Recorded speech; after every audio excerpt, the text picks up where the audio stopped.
Welcome in and happy Monday or whatever day you're listening to this. This is Quiett Mom Pot Talk. Today we have a little bit different approach today because we wanted to sort of do something a little bit more, I guess we could say, informal. So we're going to talk about this month. October is Dysautonomia Awareness. Did I say that right, Noe? I hope so. So let's talk about what dysautonomia is. Word for the group of disorders. You tell me, what's dysautonomia, Zoe? Dysautonomia is the umbrella group of disorders that is a part of. Okay. It is a dysfunction of the autonomic nervous system, or the ANS, which controls all of the involuntary parts of your body, all of the involuntary in your body. Okay. So POTS it stands for postural orthostatic tachycardia syndrome. Did I get it right? Okay, you say it the right way, Zoe. Postural orthostatic tachycardia. Okay. So that's what POTS is. And if you haven't listened, or if this is your first episode with us, Zoe has POTS. Let's stick with dysautonomia. How do you get dysautonomia? You get dysautonomia from a illness or injury, like some sort of physical trauma. In my case, people end up with long COVID, which I think is a form of dysautonomia. I don't know that they've really classified that yet, but a lot of people with long COVID are treated the same way treated. I was talking to a friend of mine the other day and seen her since last year. She's actually one of the teachers that substitutes for me a lot. And she was checking in on my family and seeing what I was doing. And I was telling her about you and that we are doing a podcast now about POTS. And she goes, "Oh, did she get that from having long COVID?" So that's something that is newer and it's a more publicized. It's a very common association. Yeah. So you got your POTS from your concussions, which basically would be classified in the trauma category. The word trauma is used a lot these days, and sometimes trauma can mean like a blow to the head or an actual injury like a concussion. Oftentimes we talk about trauma being the way we grew up or abuse as a child or things like that. So we're talking about, in case trauma means like a physical. Yeah, like concussion or a really bad injury or a surgery. Or do we know, or do you know if we know, like the people who have titles for things, if the trauma, if like a traumatic childhood or a traumatic event could cause the same thing, like a dysautonomia? I honestly don't know. I would imagine, like, based on all of the research that has come out recently, being that, like, mental health can have the same impact as physical health, I feel like it's probably that's not necessarily what. So I think, Jesus Christ. So I think that I know that for me, I have ADHD, and so I've done a lot of research, and not a lot of research, but I've done, I guess it is research, but it's, when I think research, I think like big encyclopedias, because I grew up in the 90s, and books and like flipping pages and diving deep into research and studies and things like that when I say the word research. But my research has been like podcasts and TikTok and some Google searches. But what I've found and heard, there's a lot of people that are connecting trauma and a traumatic childhood or a traumatic relationship or event like that is connected to some forms of ADHD. And actually, there is a doctor out there. I don't know who it is, but I know that there is a doctor out there that's pretty public in saying that he doesn't believe that ADHD is actually a mental health condition, and there has been science to disprove that. Or not a mental health condition, but an actual medical condition. He is saying that it's a trauma response, which I know that that's not necessarily true. I don't think it's true anyways. But we've seen evidence in the medical world that that's not true. But we do also know that people can have ADHD, or at least symptoms of ADHD, as a result of traumatic events in their life. So it wouldn't be too far, I feel, out there for us to maybe make that conclusion. But obviously science and things like that have to prove or disprove. Right. So maybe now's a good time to have a disclaimer. It's different with ADHD than it is with POTS too, because ADHD is very like neurological and it's something going on with your brain, when POTS is more like it's your nervous system. So Right. it is still neurological, Right. but that affects like your whole body. And I don't know brain science super well. Brain science, because what I'm about to say is kind of brain science based. But ADHD is a dysfunction or a disorder. I don't know what the right word is. Forgive me, medical people, Dysfunction, as I I'm not think. a medical person. And this is a good place for us to like insert a little disclaimer that we're not medical people. Yeah. We don't have degrees in medicine, and we are just people who have researched some things, and we're talking about our life and the experiences that we have. So do not use our words to diagnose yourself or not diagnose or undiagnose yourself or whatever. We're just people talking about these things. But ADHD is a dysfunction of your prefrontal cortex. The autonomic nervous system is the part of your brain that it kind of lives in the back of your brain, like near your brainstem, that affects or that manages and controls your involuntary functions of your body. That's what tells you to breathe when you need to breathe without telling you to breathe, and runs your heart and your digestion and all of those things. So it's important for it to function properly. Like one of the symptoms that you have had that I've experienced with you, where you've had heart rate symptoms, sometimes your pulse is off, sometimes your breathing is off, sometimes your balance is off. So those are the things that really are the way that you're affected. And that's the autonomic nervous system that creates those involuntary functions in the body. Yeah. So what are some other conditions that fall under the dysautonomia umbrella? Zoe and I decided to have this conversation as she was Googling things when I was asking these questions. She's like, let's just have this conversation. I'm like, well, keep your phone close because I'm probably going to think of some other questions and I'm going to have you look things up. So she's looking it up right now. But this conversation is one of the reasons why we thought this would be a fun podcast, because we talk about these kind of things all the time and we sort of go into deep thought and talk about it. So do you have a list? Okay. Other dysautonomia. First on the list is POTS. Okay. I just want to point that out. It's probably one of the most commonly known. I think it is, yeah.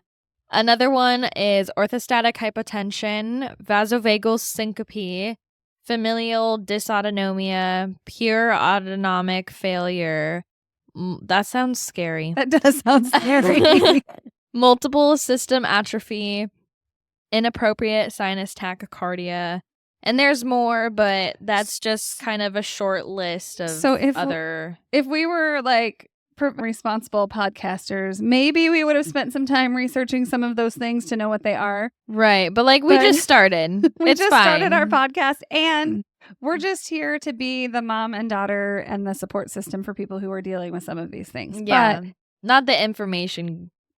The information dispensers, like we'll tell you what we know about it. Ads or whatever. So if you have any of those other conditions, you might be familiar. And there's probably a lot of overlap in some of the symptoms. There is a lot of overlap. And some of the treatments. Some of the things that you said, just from my tiny medical background as a massage therapist, I guess it's more than a tiny medical background, but I was a massage therapist for a while. So I know some of those words, and I could probably break it down and figure out what it is from the medical terminology.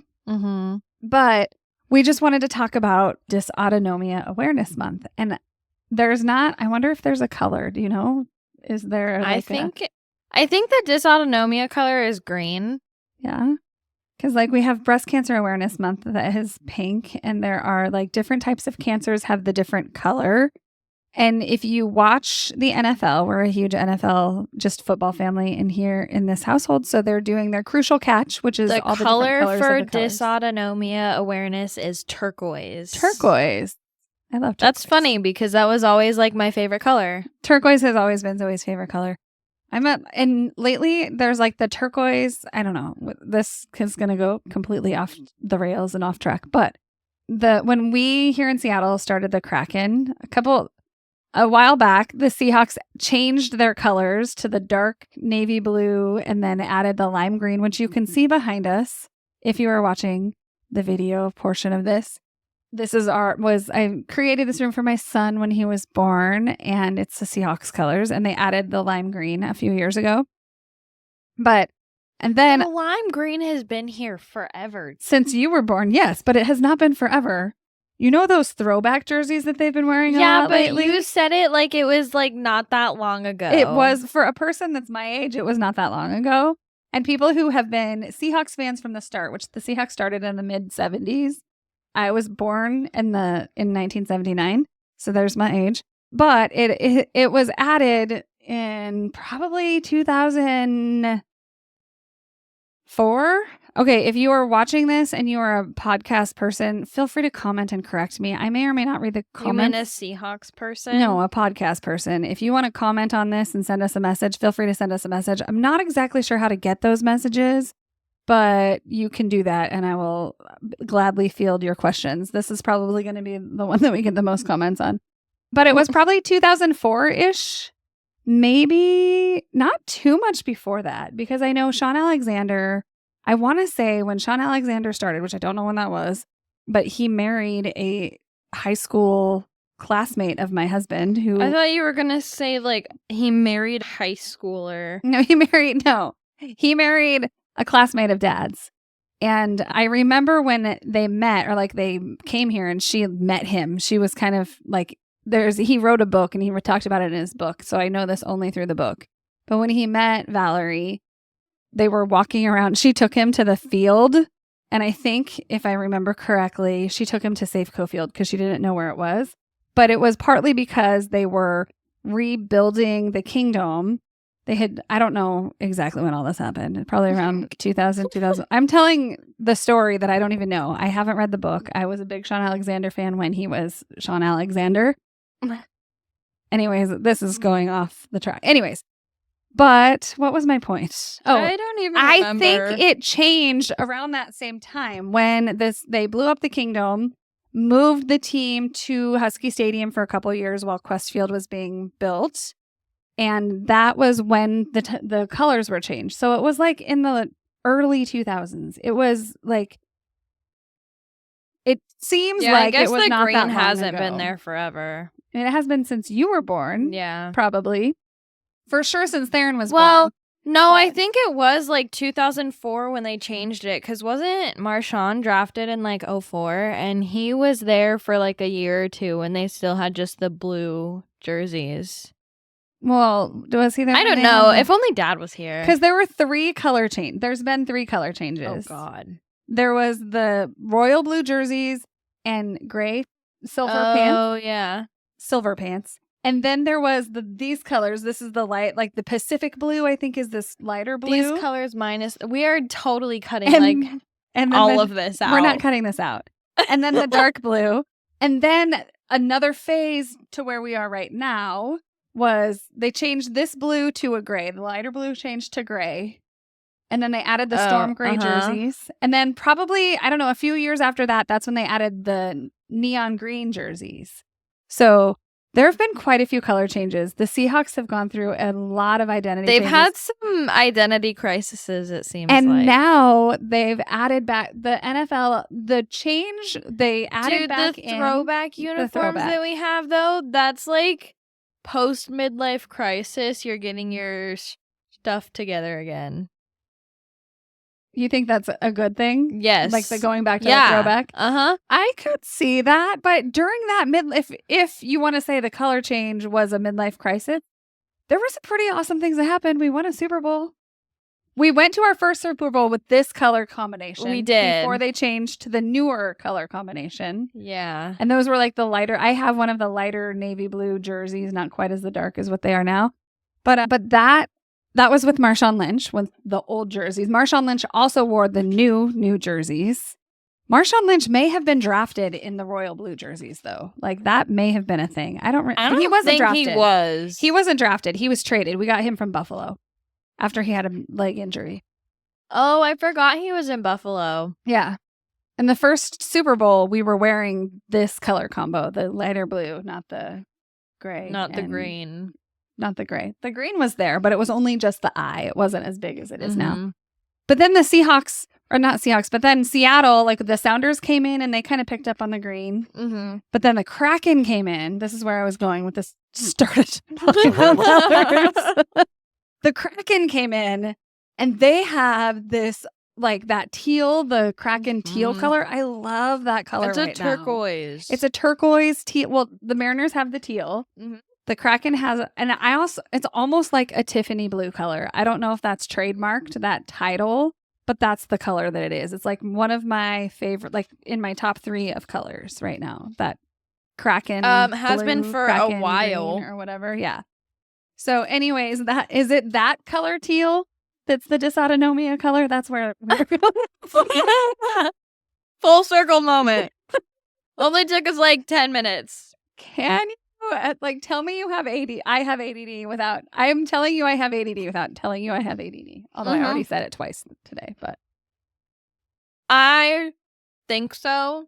I've seen it before. Mm-hmm. But I've also seen, like, you know, like the ribbon things. Right. Because it is a ribbon. Yes, It is like, that's whatever. And they are, a lot of the colors overlap, though, too. Yeah, but like I've seen the ribbon things that have like, it fades into a lighter or darker color. Mm-hmm. So I really don't know. Okay, we'll maybe try to find it.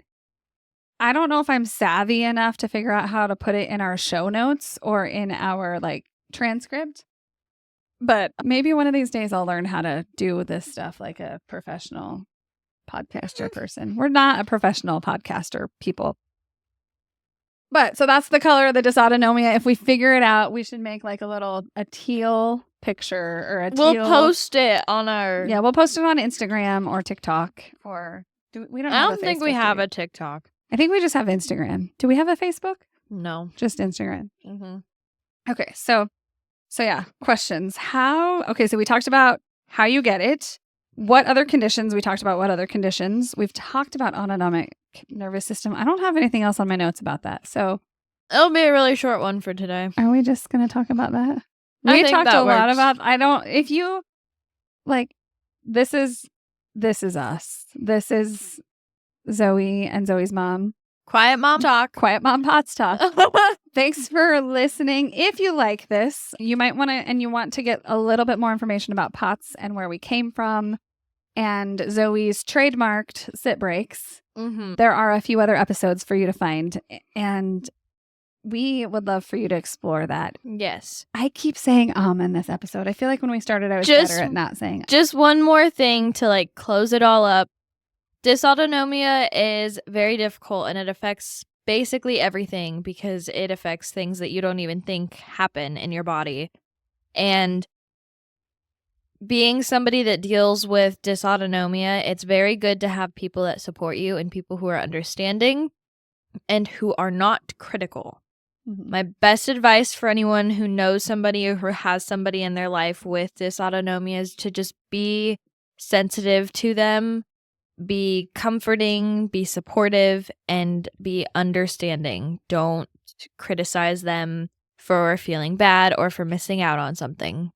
And give them grace, because it's important. If you are a person who has a dysautonomia,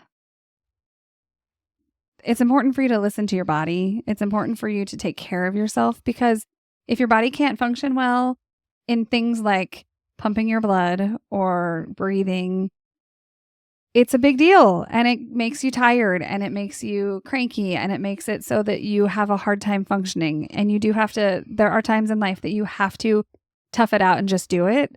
So if it's not something in your world that you have to tough it out and just do, it might be a good time for you to take a rest. So if you are friends with that person, comfort them for missing out. Don't make them feel bad, and just love on each other. And remember, if you are that person, that it's okay to not be okay. And that's a really, like, it's a mental health term. And we just passed Mental Health Awareness Day on the 10th or 11th of October. But we want you to know that it's okay to not be okay, and it's okay to listen to yourself when you're not okay. Final last words? I said my final last words. Thank you, and share this if you want to. If you want to share our craziness. This is the real crazy. If you're a mom and you have a daughter and you're crazy like this, share that with them. If you're a daughter and you have a mom and you're crazy like this, share this with them. And if you don't have a mom, a crazy mom, you can adopt me. I will be everybody's She crazy. is everybody's crazy mom. Crazy quiet mom. All right. Thank you guys. Have a good night, and we will see you next time. Peace out.